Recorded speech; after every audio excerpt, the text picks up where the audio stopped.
Hüde läsig, die Kattenfernseher.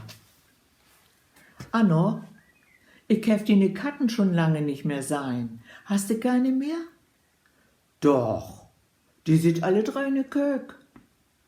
Wat? Die lässe doch allein in de Kök? Hast du keine Angst, dass die oben Tisch geht? Nee, dat dauert die nicht. Die sit doch vor'n Fernseher. Wat? Hast du jetzt in de Kök auch schon einen Kiekkasten? Ja, ein für die Katten. Die sind doch ganz verrückt noch. Extra für die Katten? Du würd mich wohl veräppeln. Würd du mal kicken? Ja, gern. Denn kein war in de Kök. Anno, eure swade Kat sei dick und fett ob die witten Fliesen. Die lütsche witte Kat daneben und die ole graue Herr sie kennlicht. Vorjüngst ne brune Holtkiste, so groß wie ein Fernseher. Die Katten leiten sich nicht stören und drehen sich auch nicht mal als warin kein. Die swade Kat bewegt ihren Schwanz unruhig ob die Fliesen hin und her und stier in die Kiste.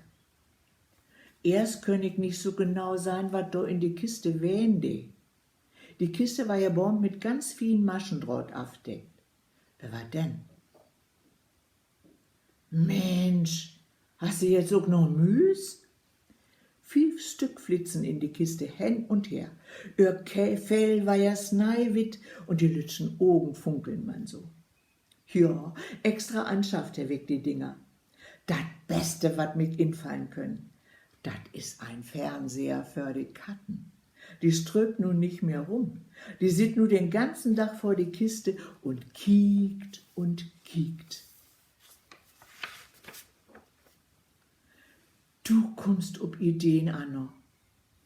As Anno und ich isch nur paar Wochen wer dräben den, sei to mich. Und, wat mag du so? Hast du dir den Hund ja gar nicht dabei? Nee, die hat nu auch so ne Kiste wie die ne Katten. Auch mit Müs. Und wat glöfste? Use Hund, die sieht doch genauso stur vor wie die ne Katten. Tauschön. Aber wat dat Beste is, mein Kerl ist die ganze Woche noch nicht noch ein Kreuer wehen. Die sieht nu auch die meiste Tiet mit in de Kök wie usen Hund und die Bahn, die kiekt und kiekt. So, dat is es für heute wär. Tschüss.